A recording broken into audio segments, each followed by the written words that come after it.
guys, welcome back to Bible Fun with the Duns. Today we're studying Matthew chapter 18. Let's jump right in. Okay, so as we start winding down the book of Matthew, understanding we got about 10 chapters after this one. There's 28 chapters in Matthew. We're moving from the teachings of Jesus, where Matthew 18 is right in the middle of some of Jesus's most well-known and well-talked about stuff. He's on his way to the cross. Each thing that he's saying is complicating the situation more and more because more and more people are getting mad about it. And the crowds are coming, but the leaders are angry. It's all headed to the cross, and it's going to end in chapter 28 where Jesus rises from the dead. He gives the Great Commission to his disciples. So we're headed that direction. Now, when you started reading today, there was an interesting little opening in about the first 4 verses. So the first thing that happens is that the disciples come to Jesus and they're asking Jesus who the greatest in the kingdom of heaven is. And this is one of those situations where they're hoping he's going to pick a favorite. It's like a bunch of teachers' pets in the room kind of jockeying for position, and they want to be the teacher's favorite.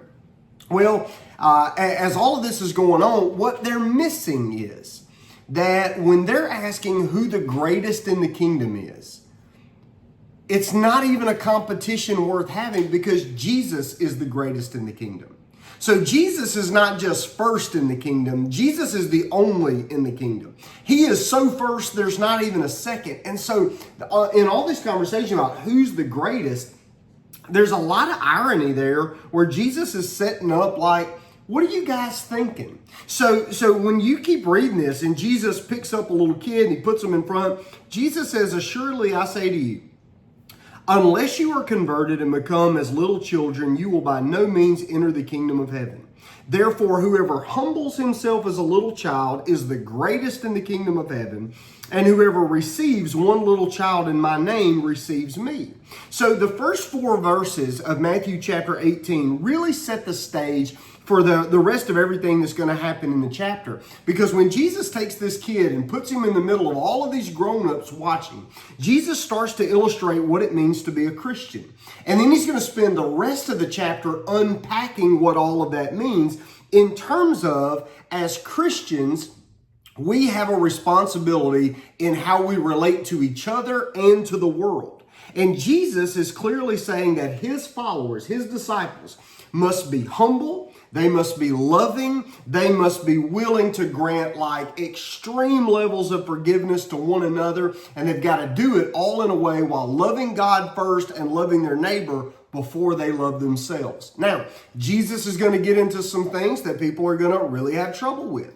So Jesus is going to talk about if your right hand offends you, chop it off. If your eye offends you, plug it out. And so people are going to go, that sounds really weird. But what if it's actually super, super simple and he's using common things to help us understand the seriousness of something else? Like, Jeb's going to explain it to us. Go. So what he meant when he was saying, if your eye is leading you towards sin, then pluck it out. If your arm is leading you towards sin, then cut it off and throw it away. What he means by that is whatever temptations are leading you towards sin, you need to get rid of before things end badly. I agree. So is Jesus, do you think about this. Do you think Jesus is actually saying, hey, we know you guys are doing what you're not supposed to. So let's get together. Let's have a party. Everybody give me your arm and just let me start chopping your arms off. Do you think that's what Jesus and his disciples ever did? Do you think he ever kind of took their heads and said, now, y'all been looking at some things you shouldn't. Let me pull out this eyeball. Do we have any lessons in the Bible that are about that? Okay, so when Jesus is talking about lopping off hands and pulling out eyeballs, what if he says, he says, look, I'm trying to teach you something serious. And he says, instead of doing surgery like this, I want you to do spiritual surgery. And like you're saying, if you got anything in your life that's causing you to trip up, what do? Get rid of it. You got to get rid of it. And so that's what Jesus is doing. Now I want you to understand how serious this is. So remember that conversation about who's the greatest and Jesus puts a little kid in there?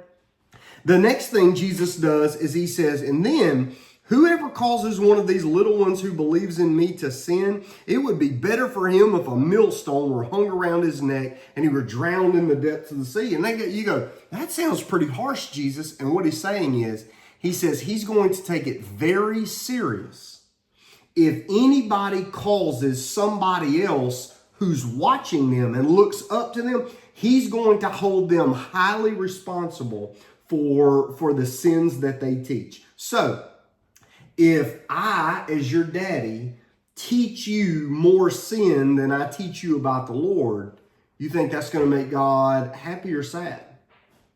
Sad. That's right. Is he going to hold me responsible for that? Yes. Yeah. So even if you grow up and do it on your own, but I taught it to you, who's still going to bear some of the responsibility? You. Why? Because and listen, it doesn't matter. It doesn't matter what stage you're at in life. Just understand this. What Jesus may be saying is somebody is watching all of us. Okay, so since we have this influence, we better influence it well. You'll also see that if you just kind of put a line between, say, verse 5 and verse 6, where they're talking about who's the greatest, and then Jesus starts talking about, your hand causing you to sin, or your eye, or whatever it is. What he's saying is that if you're going to be humble like a little child, you got to first start by not looking at what's wrong with your neighbor. You got to first start with what's wrong with who? You. With yourself. That's right. One of the other things that Jesus is going to do in this passage is he's going to talk to us about forgiveness. So Peter comes to him and says, Jesus, how many times do I have to forgive that guy? He's been so terrible to me. And so Peter even picks a spiritual number, like a Bible number. He picks the number 7. Now, what do we know about the number 7? How many days in a week? 7. That's right. So in the Bible, 7 is kind of always mentioned all the way through. So Peter's picking a super spiritual number. He said, am I spiritual enough if I forgive somebody 7 times? And what's Jesus say?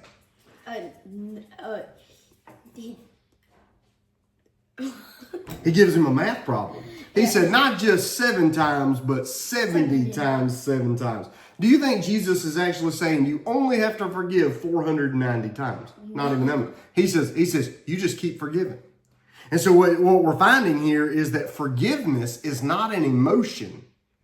Forgiveness is a choice. I must choose in my heart to forgive. And sometimes over and over again, because it's possible for us to have somebody who hurt us.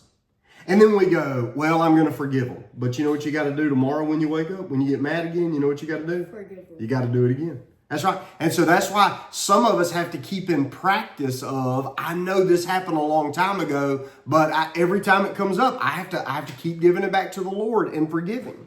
Jesus is going to talk about how he pursues lost sheep, and everybody's thinking about lost people. And then he has this conversation with Peter, and then Peter is realizing, we're all realizing, we're going, oh, good grief. I'm a wandering lamb. I'm a lost sheep, and Jesus has to forgive me a lot. And so this last story of the chapter is about a guy who won't forgive somebody of a debt, even though he was forgiven of a huge debt. One guy said, like, the guy owed his master like a talent of silver. One guy wrote this. He said 1 talent would be worth like a 6,000 days of work. So it would have taken that man 190,000 years to pay off a debt of 10,000 talents. And the point is that man owed more than he could ever possibly repay, just the same way we owe a debt of sin. Why? The wages of sin. We owe a debt we could never pay. So that's where Jesus steps in. If we can't pay our own debt, that's why. Pay it for us. That's right. And he paid it for us by sending Jesus to the what? Cross. That's right. So again, this is all taking us to the cross. Hope you're enjoying it. We're going to see you on Sunday. And on Sunday, we're going to talk about where Peter caught that fish and it had money in its mouth. We're going to talk about what that means. And so we're looking forward to it. We'll see you then and catch you later. Bye.